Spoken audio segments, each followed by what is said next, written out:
Jadi memang modelnya ya, polanya adalah saya eh, berasal tadi dari konseling, Mhm, konseling mhm, dari para klien ya, mhm, dari klien itu misalnya nih, misalnya ada pasien yang datang dengan keluhan emosionalnya yang tidak terkendali seperti mhm, itu. mhm, Ini adalah sebagai seorang istri misalnya. mhm, Ya, kenapa gitu ya? Kenapa? Ternyata ada ketidakpuasan komunikasi dengan pasangannya mhm, atau ada sebagian yang justru dengan mertuanya yang hubungannya tidak harmonis mhm, seperti mhm, itu mhm, mhm. juga akan mempengaruhi pola kehidupan di dalam rumah tangga dan itu sampai-sampai terpikir untuk sudah saja gitu. Mhm, Saya udah mhm. nggak betah.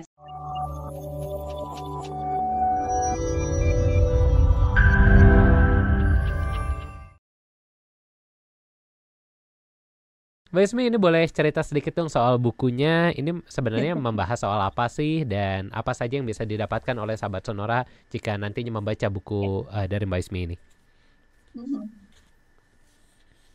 Iya, baik. Terima kasih, Mas Han. Jadi, kronologisnya nih, kenapa saya bisa ini ya, mau menulis buku ini. Mhm. Saya bawa bukunya. Oh, ada bukunya ya? Ya, ya. Ya. Ini, saya kan sebagai psikolog ya, ada Mhm, di mhm, Rumah Sakit Jiwa Dr. Arif Zainuddin. Nah, itu mhm, salah satu pelayanannya konseling. Nah, mhm. dari macam-macam klien yang konseling kan ada yang depresi, Betul, kemudian betul. ada yang cemas, Mhm, seperti itu ya, atau sekedar tidak bisa menyesuaikan diri, mhm, kemudian mhm, demam panggung mhm, seperti itu, Mas Dan. mhm, mhm, Tapi ternyata ketika dirunut ke belakang mhm, itu faktor yang terbesar adalah ini tadi kesejahteraan keluarga yang terganggu, di mana sering terjadi konflik antar orang tua, mhm, gitu mhm, ya. mhm, Kemudian ada tadi komunikasi yang tidak efektif, mhm, kemudian merasa tidak disayangi mhm, seperti itu. Jadi mhm, keluarga-keluarga yang divorce atau terjadi bullying, mhm, mhm, pelecehan baik mhm, fisik maupun seksual di keluarga. Nah, itu membuat membuat anak ya dia mhm. sebagai generasi penerusnya menjadi terganggu secara Oke. psikologis atau secara mentalnya. Maka Mhm,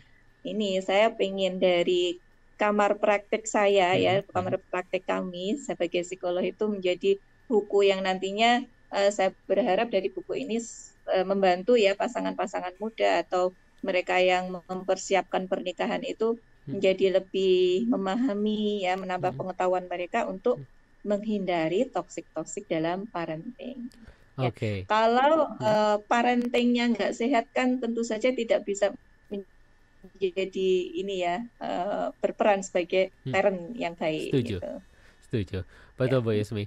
Nah ini Bu Yusmi sebenarnya ada trigger nggak sih kejadian apa di ruang praktek ataupun pengalaman hidup tertentu yang akhirnya membuat Bu Yusmi kayaknya saya perlu untuk membuat buku ini gitu ya. Karena kan kalau cerita beragam di ruang praktek itu pastinya semua psikolog itu mengalami seperti itu ya. Tapi apa akhirnya trigger yang membuat Ibu Ismiyati ini yakin untuk bisa menulis buku? Iya, iya. Jadi kan seperti tadi ya. Jadi Hmm, kliennya itu dengan datang hmm, kemudian tentu saja mentalnya terganggu gitu ya. hmm, hmm, Baik itu cemas atau depresi itu tadi Mas hmm, Han ya. hmm, Nah, di situ saya ingin nih hmm, kalau kalau buku ini dilihat dari sisi orang tuanya dulu gitu ya. Jadi oke. dari Hmm, hmm, anak-anak hmm, yang bermasalah tadi bagaimana bagaimana dibetulkan atau hmm, hmm, sebagai preventifnya dari orang tua hmm, gitu. hmm, Jadi jadinya ketika mereka berfungsi sebagai parent maka dia akan bisa menerapkan parenting yang benar, parenting hmm, yang baik sehingga kesehatan mental dari anak-anaknya itu bisa lebih terjaga hmm. seperti itu, Mas Han. Baik, Bu Yasmi mungkin boleh diceritakan sedikit sebenarnya buku ini adalah buku sharing-sharing contoh kasus atau sebenarnya buku ini merupakan sebuah langkah-langkah praktis yang bisa dipraktekkan oleh para terutama orang tua ya supaya tidak toksik dalam parenting mereka atau seperti apa sih gambaran buku ini? Iya, betul sekali, Mas Han.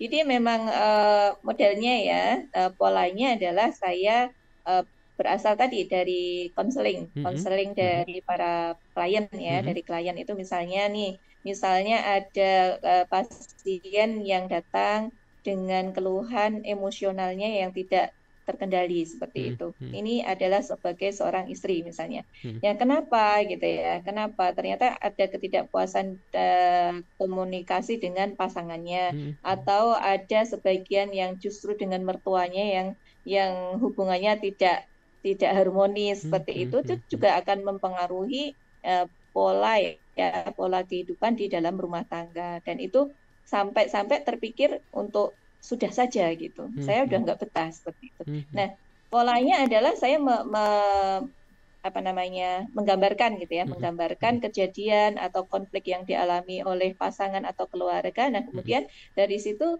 saya ulas gitu. Apa sih kesulitannya? Apa sih konfliknya? Hmm. Kemudian ada tips-tipsnya. Saya berikan tips juga, Mas Hmm. Santi ya. Hmm. Bagaimana cara mengatasi emosi yang tidak terkendali Ya. seperti itu. Hmm. Bagaimana bisa belajar dari masa lalu gitu ya, yang dulu ketika kedua orang tua saya itu mendidik saya dengan disiplin misalnya gitu Hmm. ya, keras gitu. Tapi itu nggak bisa di apa ya dikenakan juga ke anak misalnya. Hmm. Ya lihat-lihat anaknya gitu ya, Hmm. apakah anak saya juga bisa dikerasi atau enggak gitu ya. Hmm. Karena zamannya kan sudah berbeda gitu ya, Hmm. Mas San. Hmm. Nah, Hmm. seperti itu, Mas San. Baik, Bu Ismi, ini juga ada satu pertanyaan yang menarik dari sahabat Sonora Rally. Ini bertanya di malam hari ini. Selamat malam Mas Hans dan juga Mbak Ismi. Ini bertanya, apakah ketika orang tua tidak memberikan rasa percaya diri yang cukup kepada anak, dalam tanda kutip tidak pernah memuji, selalu dicecar kekurangannya, dan juga selalu dalam tanda kutip tidak ada hal yang benar dilakukan oleh seorang anak bagi orang tua, apakah ini tergolong terhadap toxic relationships? Mohon dijawab, terima kasih. Silakan Iya. Mbak Ismi. Iya, iya, betul sekali. Nah, ini salah satu contoh yang sudah kita diskusikan di awal tadi ya. Jadi, ciri-cirinya adanya toxic relationship dalam keluarga itu adalah ada salah satu atau beberapa anggota keluarga yang merasa tidak nyaman, gitu ya. Baik dari komunikasi dari ayahnya atau ibunya. Kadang salah satu dari orang tua itu yang suka seperti itu tadi ya, apa-apa dikomentari, Iya. mau ngomong aja sudah dipotong gitu ya. Jadi aku merasa nggak berguna gitu loh. Ya udah wes, aku nggak usah ngomong aja. Akhirnya konfliknya terus-terusan. Jadi mau tenai jadi jenah gitu di rumah tuh ya. Jadi nggak betah. Akhirnya keluar aja di room Joy seperti itu.